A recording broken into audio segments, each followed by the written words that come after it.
में हम बात करेंगे क्लास 9th साइंस। तो हमारे पास बायोलॉजी का फर्स्ट चैप्टर है the fundamental unit of life. इसके आगे टोटल 16 मेन टॉपिक्स हैं। तो इस वीडियो में हम बात करेंगे 9th main topic cell membrane और प्लाज्मा मेम्ब्रेन के आगे 4 सब टॉपिक्स की। तो फंक्शन फर्स्ट सब टॉपिक है फंक्शन। तो प्लाज्मा मेम्ब्रेन एक सिलेक्टेबली परमिएबल मेम्ब्रेन होती है। इसका मतलब ये एग्जिट करती है और एंट्री देती है कुछ सिलेक्टेड सब्सटेंसेस को ही, कुछ भी ऐसे नॉन सिलेक्टेड सब्सटेंस जो है सेल के अंदर या बाहर नहीं जा सकता। प्लाज्मा मेम्ब्रेन जो है वो सेमी फ्लूइड कंटेंट को बाउंड करके रखती है। ये सेल को इंजरी से बचाती है। ये सेल की आउटर बाउंड्री है। ये सेल के अंदर जो है मटेरियल का फ्लो होने देती है, फ्लो ऑफ मटेरियल में हेल्प करती है। ये इंफॉर्मेशन है between different organelles within the cell as well as between one cell and another. और ये कैरियर प्रोटीन्स है फॉर एक्टिव ट्रांसपोर्ट। अभी उसके बाद सेकंड है how does movement of a substance take place in and out of the cell. तो इसके आगे 2 सब टॉपिक्स आ जाते हैं। ये मूवमेंट जो है 2 तरीके से होती है, डिफ्यूज़न और ऑस्मोसिस। तो थर्ड टॉपिक है हमारा डिफ्यूज़न। तो डिफ्यूज़न में ये बताया गया है कि डिफ्यूज़न सबसे पहले तो गैसेस में होती है। डिफ्यूज़न जो है मूवमेंट है मॉलिक्यूल्स सब्सटेंस के मॉलिक्यूल्स की मूवमेंट है।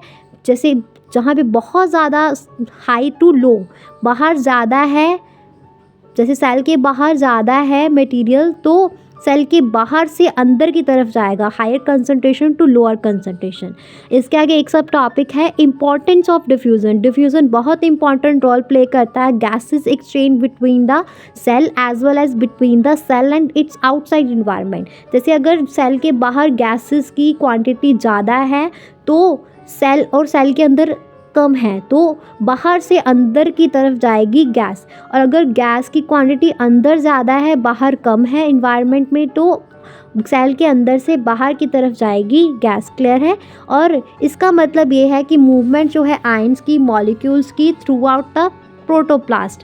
और ट्रांसपिरेशन जो है स्टोमेटा की फ्रॉम स्टोमेटा ये भी डिफ्यूज़न के थ्रू होती है। जैसे हमें फ्लावर की अरोमा आती है, एरोमेटिक प्रोडक्ट्स की अरोमा जो आती है वो भी डिफ्यूज़न के कारण ही आती है। और जैसे उसके पास जो है फ्लावर की से आ रही है अरोमा तो फ्लावर में तो बहुत ज़्यादा है तो बाहर इन्वायरमेंट में कम है तो हाई टू लो जाएगी तो फिर वो इंसेक्ट्स को अट्रैक्ट करती है, एनिमल्स को अट्रैक्ट करती है फॉर पॉलिनेशन। नेक्स्ट हमारे पास और क्या आ जाता है कि जैसे कार्बन डाइऑक्साइड कैसे मूव करती है out of the cell through diffusion, ये बात करते हैं। तो जैसे बहुत सारी मेटाबॉलिक एक्टिविटीज़ होती है सेल के अंदर जैसे कि रेस्पिरेशन। और इस दौरान क्या होता है कि कार्बन डाइऑक्साइड जो है वेस्ट प्रोडक्ट प्रोड्यूस होता है। और ये कार्बन डाइऑक्साइड जो है इसकी कंसंट्रेशन जो है सेल के अंदर बहुत ज़्यादा होती है। और दूसरी साइड अगर हम देखें तो कार्बन डाइऑक्साइड की कंसंट्रेशन जो है एटमॉस्फेयर में बहुत कम होती है। तो कार्बन डाइऑक्साइड जो है वो higher concentration to lower concentration cell से बाहर की तरफ जाती है। और ये जो प्रोसेस है ये तब तक चलती रहती है जब तक कि एक इक्विलिब्रियम पे ना पहुंच जाए। और जैसे ही एक इक्विलिब्रियम पहुंच जाता है तो डिफ्यूज़न स्लो हो जाती है। अभी नेक्स्ट ऑक्सीजन कैसे मूव करती है inside the cell through diffusion, ये देखते हैं। तो सेल के अंदर क्या होता है कि ऑक्सीजन जो है लगातार जो है वो चाहिए रेस्पिरेशन के लिए और मेटाबॉलिक रिएक्शंस के लिए। तो कंसंट्रेशन जो है ऑक्सीजन की वो सेल के अंदर कम होती रहती है। तो इसके रिजल्ट से ऑक्सीजन जो है वो बाहर से अंदर की तरफ जो है मतलब आउटसाइड द एनवायरनमेंट जो है सेल के अंदर जाएगी। तो नेक्स्ट हमारे पास आ जाता है 4th सब टॉपिक ऑस्मोसिस। तो ऑस्मोसिस जो है ये पानी के मॉलिक्यूल्स का डिफ्यूज़न है through a semi permeable membrane.